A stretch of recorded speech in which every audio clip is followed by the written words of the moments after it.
Hello friends, मैं रमन कुमार आप लोग को सेल्फ स्टडी चैनल पे स्वागत करता हूं। और आज हम एक ऐसे टॉपिक को डिस्कस करेंगे जिसमें स्टूडेंट्स को अक्सर कन्फ्यूजन होता है। मतलब रिपोर्ट्स तो याद कर लेते हैं और पब्लिश कौन करता है ये भी याद कर लेते हैं, लेकिन जब हम लोग ज़्यादा टाइम हो जाता है तो उसमें कन्फ्यूज हो जाते हैं कि कौन सा रिपोर्ट कौन पब्लिश करता है, क्योंकि बहुत सारा रिपोर्ट ऐसा है जो मतलब बहुत सारे एक दूसरे से मैच करते हैं, जिसके कारण कन्फ्यूजन होता है। तो हम ऐसे ट्रिक से याद करेंगे जिसमें आपका पूरा कंसेप्चुअली क्लियर हो जाएगा। आप लोग को अगर अच्छा लगे तो प्लीज़ चैनल को सब्सक्राइब करिए।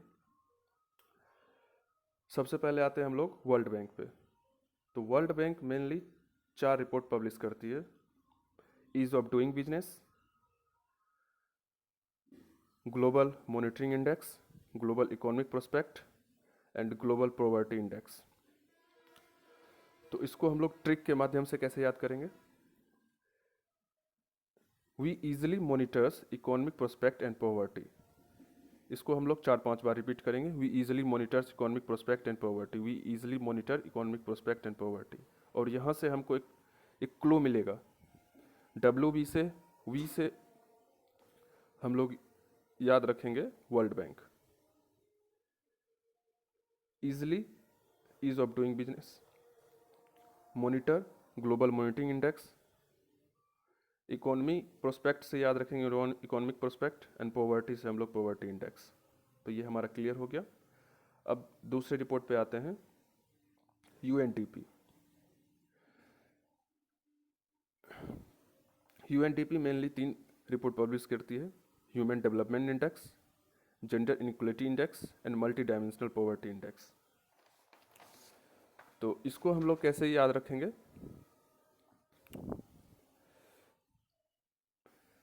ट्रिक के माध्यम से।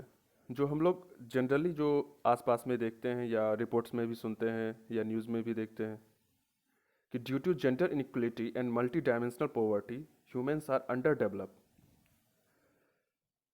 हमारे आसपास में जितना भी जेंडर इनक्वलिटी है उसके कारण से क्या है?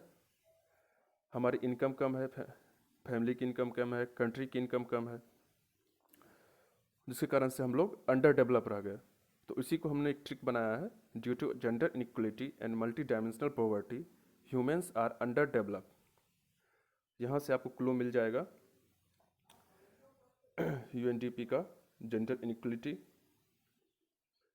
Index, multi dimensional poverty index and human development index. तो UNDP। अब आते हैं IMF पे। IMF मेनली 2 रिपोर्ट पब्लिश करती है: ग्लोबल फिनेंशियल स्टेबिलिटी रिपोर्ट और दूसरा है ग्लोबल इकोनॉमिक आउटलुक रिपोर्ट।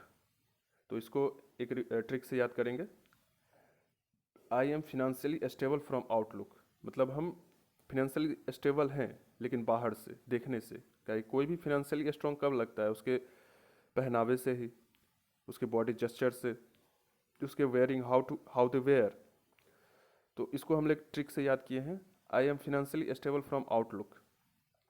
तो आई से हम आई बना लेंगे, एम से एम और फिनेंशियली का एफ।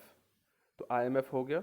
यहाँ से हम लोग याद करेंगे फिनेंशियली स्टेबल। तो फिनेंशियली का ही हम लोग फिनांस ले लेंगे और स्टेबल का स्टेबिलिटी। तो global financially stability report IMF का हो गया।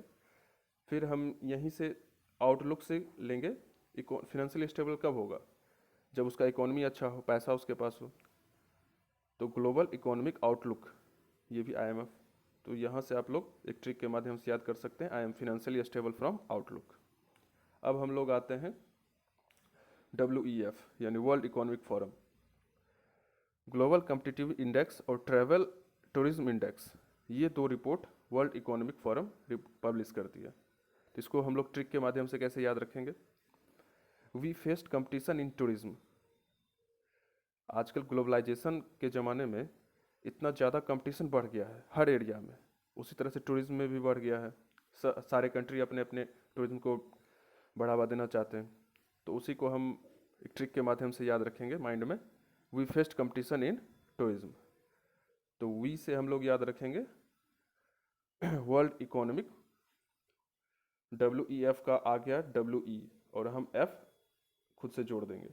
तो वर्ल्ड इकोनॉमिक फोरम हो गया, यहाँ से कंपटीशन है तो ग्लोबल कम्पिटिटिव इंडेक्स, और टूरिज्म है तो ट्रैवल एंड टूरिज्म। अब सबसे आसान हम लोग का है ग्लोबल हंगर इंडेक्स। तो ग्लोबल हंगर इंडेक्स पब्लिश करती है कौन? International food policy research institute. इसको याद रखना सबसे आसान है, क्या कि हम लोग को जब भूख लगता है तो हम लोग क्या करते हैं? खाते हैं। क्या खाएंगे? फूड खाएंगे। तो इस इंस्टीट्यूट के नाम में ही फूड पॉलिसी दिया हुआ है। तो इंटरनेशनल फूड पॉलिसी रिसर्च आपको क्या पब्लिश करती है? Global hunger index. तो इस प्रकार से हम ट्रिक के माध्यम से इस सारे रिपोर्ट्स को याद कर सकते हैं कि कौन सा इंस्टीट्यूट क्या पब्लिश करती है, जिससे हमको एग्जाम में कन्फ्यूजन नहीं होगा।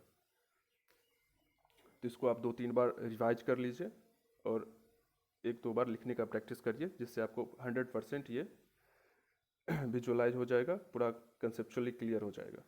और ये आपका कम से कम 1-2 क्वेश्चन एग्जाम में आराम से दिलवाएगा। अगर आपको ये ट्रिक अच्छा लगा हो तो प्लीज़ सेल्फ स्टडी चैनल को सब्सक्राइब करें और लाइक करें वीडियो को। धन्यवाद।